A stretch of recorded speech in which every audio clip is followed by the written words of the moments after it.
Ok, bueno, claves para un derecho de petición exitoso en el sistema de atención al ciudadano.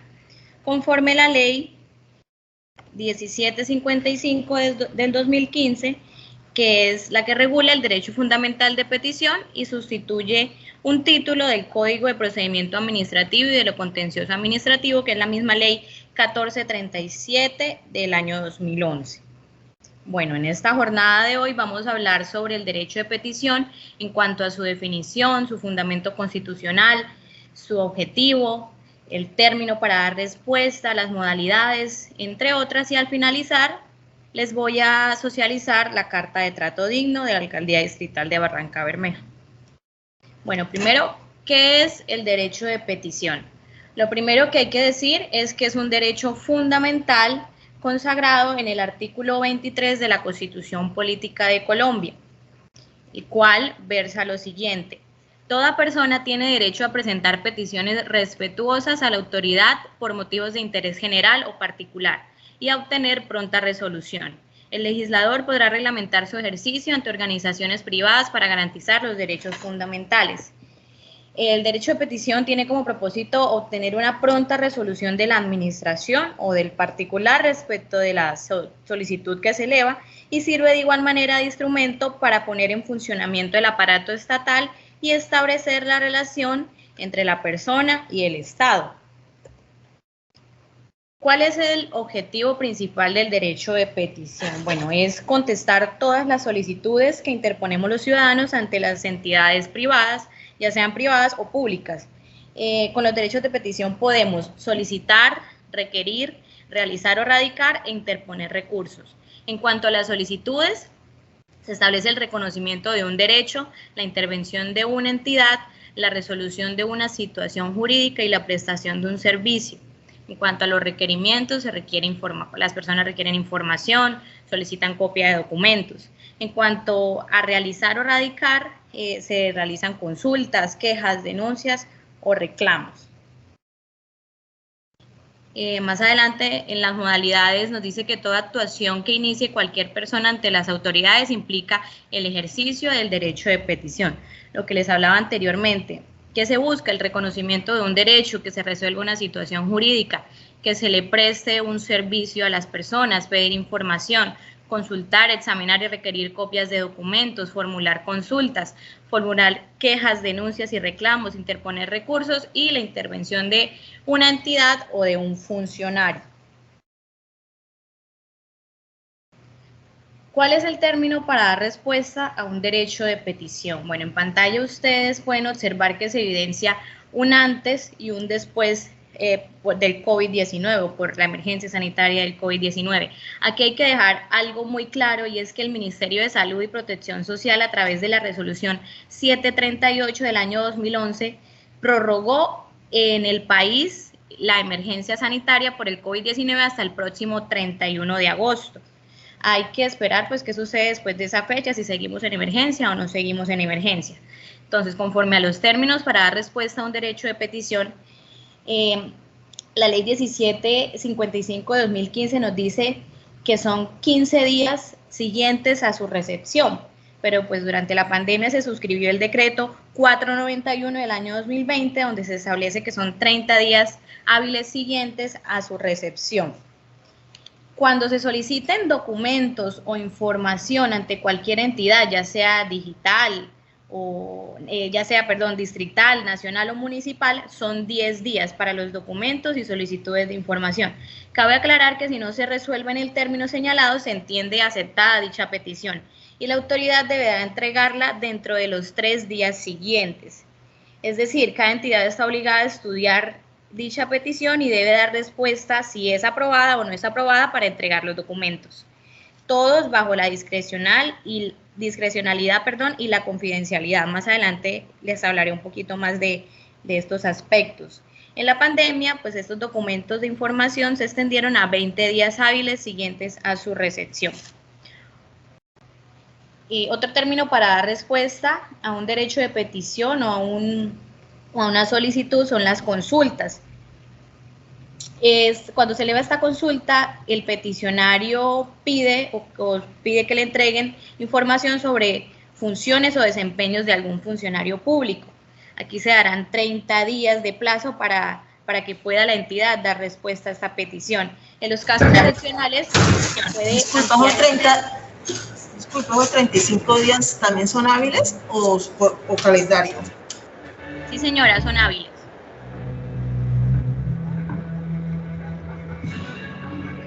Gracias. Los micrófonos.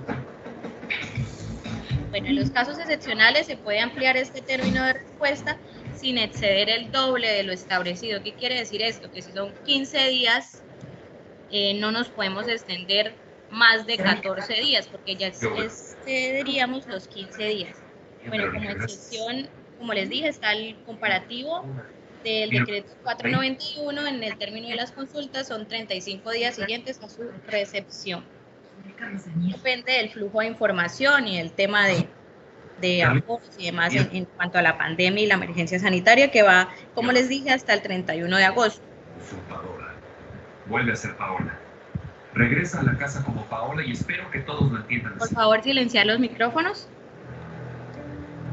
La prórroga del término. Excepcionalmente, cuando no fuere posible resolver la petición en los plazos señalados, la autoridad primero deberá informar de inmediato y en todo caso antes del vencimiento del término señalado en la ley. Lo que les acabo de decir, esta circunstancia al interesado debe ir expresándose los motivos por los cuales no fue efectiva o no fue en el momento adecuado por la demora. Segundo, se informará a la vez el plazo razonable en que se resolverá o dará la respuesta. Y tercero, la prórroga no podrá exceder el doble del plazo inicialmente previsto. La presentación y radicación de peticiones. Esta puede ser verbal o puede ser escrita. Todas las peticiones deben estar acompañadas por documentos o informaciones requeridos por la ley. En el acto de recibo, la autoridad deberá indicar al peticionario si hacen falta documentos. Si éste insiste en que se radique con estas falencias o con esos documentos faltantes, se recibirá dejando una constancia de que le faltan dichos documentos. En el caso que sea una petición verbal y el peticionario pide constancia, el funcionario deberá expedirle dicha constancia. La petición escrita se podrá acompañar con una copia que recibida por el funcionario respectivo con anotación de la fecha y hora de su presentación, del número y la clase de documentos que se anexan. Esta tendrá el mismo valor legal del documento original y se devolverá al interesado en cualquier medio idóneo para su comunicación o que el interesado pues decida o elija. Esta autenticación no tiene ningún costo, es totalmente gratuita.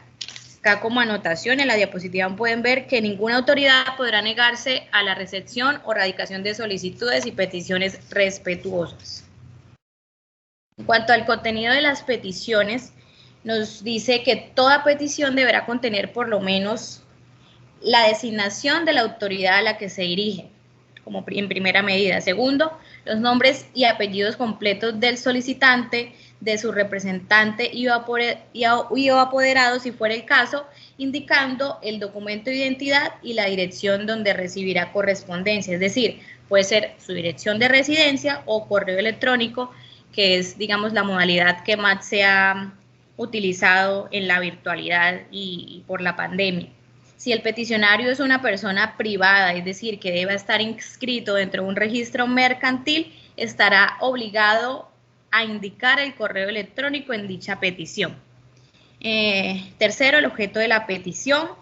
Cuarto, las razones que fundamentan la petición. 5, la relación de los documentos que desee presentar para iniciar el trámite.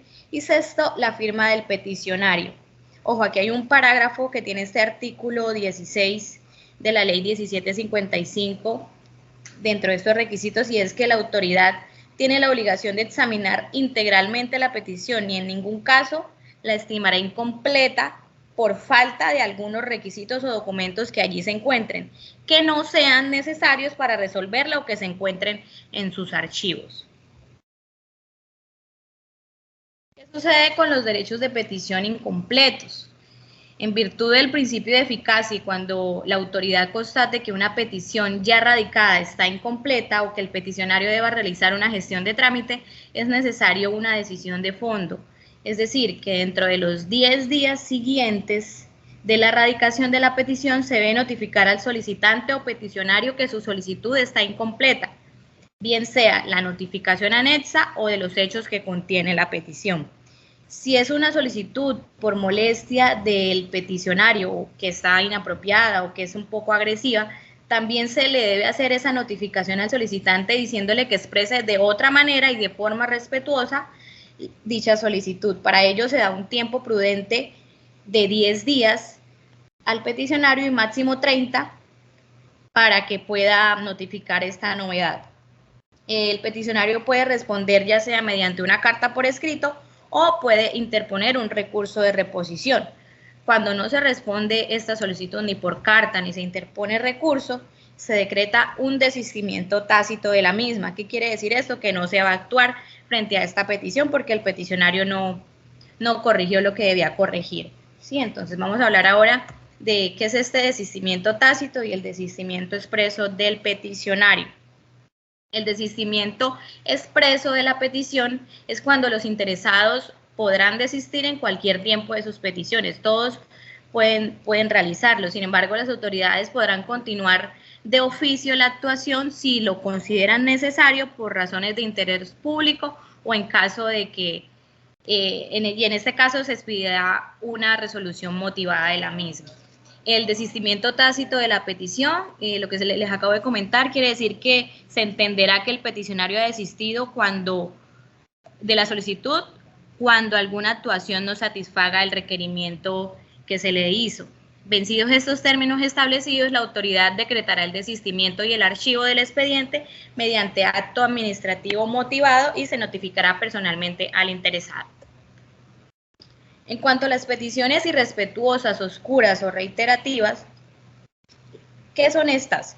Bueno, las peticiones irrespetuosas es cuando se falta el respeto en el derecho de petición. Las peticiones oscuras son las que no son claras y no son posibles establecer o comprender lo solicitado, dentro de su documento o su objetivo.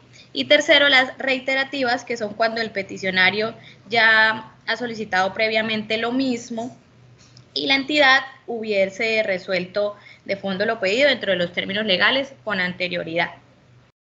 Toda petición debe ser respetuosa o pena de rechazo. Dice que solo cuando no se comprenda la finalidad u objeto de la petición, esta se devolverá al interesado para que la corrija o aclare dentro de los 10 días siguientes. En caso de no corregirse o aclararse, se archivará esta petición, pero nunca se devolverán estas peticiones por considerarse inadecuadas o incompletas, simplemente se van a archivar. Respecto de las peticiones reiterativas ya resueltas, la autoridad podrá remitirse a respuestas anteriores, salvo que se trate de derechos imprescriptibles o derechos fundamentales. Estas peticiones que se hubieran negado que no pueden acreditar esos requisitos siempre que ésta se subsane al momento de dar respuesta. Atención prioritaria de peticiones. Primero voy a hacer un paréntesis, no sin antes indicarles que la Constitución Política de Colombia dedica todo un capítulo a nuestros derechos fundamentales. Estos están comprendidos desde el artículo 11 hasta el artículo 41.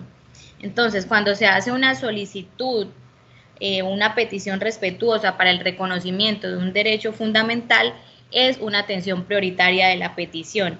¿Cuáles son esos derechos de petición respecto a derechos fundamentales? Pues los que están demostrando la peligrosidad de la vida o la integridad de las personas, ya sea por su salud, por su seguridad, por violencia, entre otras. Otro caso donde se presta una atención prioritaria, que lo establece la ley, es cuando un periodista realiza una petición en función del desarrollo de su profesión. ¿Cuál es el trámite interno de las peticiones cuando son peticiones análogas? ¿Qué son peticiones análogas? Cuando son formuladas por más de 10 personas. Esta información, que debe ser de interés general o de consulta, la administración podrá dar una única respuesta y publicarla en un diario de amplia circulación, la pondrá en su página web y entregará copias de la misma solo a las personas que lo soliciten. Esto en cuanto a peticiones que son por más de 10 personas. ¿Qué pasa cuando el funcionario no tiene competencia? Si la autoridad a que se dirige la petición no es la competente, se informará de inmediato al interesado si éste actúa verbalmente o dentro de los 5 días siguientes de la recepción si obró por escrito. En este sentido, en cuanto a los funcionarios públicos que reciben derecho de petición y no los contestan, acarrean sanciones disciplinarias e incluso algunas pecuniarias. Asimismo, pues todas las entidades deben estar obligadas a responder los derechos de petición, por lo que les acabo de comentar, para evitar sanciones disciplinarias. Otro evento ya es cuando se encuentran impedidos para resolver la solicitud y lo trasladan a otro funcionario o a otra entidad, pero siempre los derechos de petición deben responderse independientemente de que haya o no haya aptitud, capacidad o permiso para responder. La falta disciplinaria, en cuanto a la falta disciplinaria, la falta de atención a las peticiones y a los términos para resolver, la contravención y las prohibiciones y el desconocimiento de los derechos de las personas constituirán falta para el servidor público y darán lugar a las sanciones correspondientes de acuerdo al régimen disciplinario. Y bueno, ya para finalizar, ¿cuáles son estas informaciones y documentos reservados? Solo se tendrán carácter reservado las informaciones y documentos expresamente sometidos a reserva por la Constitución Política o la ley, y en especial, primero, los relacionados con la defensa o seguridad nacional. Segundo, las instrucciones en materia diplomática o sobre negociaciones reservadas. Tercero, los que involucren derechos a la privacidad e intimidad de las personas, incluidas en las hojas de vida, la historia laboral y los expedientes pensionales y demás registros de personal que obren en los archivos de instituciones públicas o privadas, así como las historias clínicas. Cuarto, los relativos a las condiciones financieras de las operaciones de crédito público y tesorería que realice la Nación, así como los estudios técnicos de valoración de los activos de la Nación. Quinto, los referentes a la información financiera y comercial estipulados en la Ley Estatutaria 1266 del año 2008. Sexto, los protegidos por el secreto comercial o industrial, así como los planes estratégicos de las empresas públicas de servicios públicos. Séptimo, los amparados por el secreto profesional. Y octavo, los datos genéticos humanos. Bueno, esto en cuanto al derecho de petición.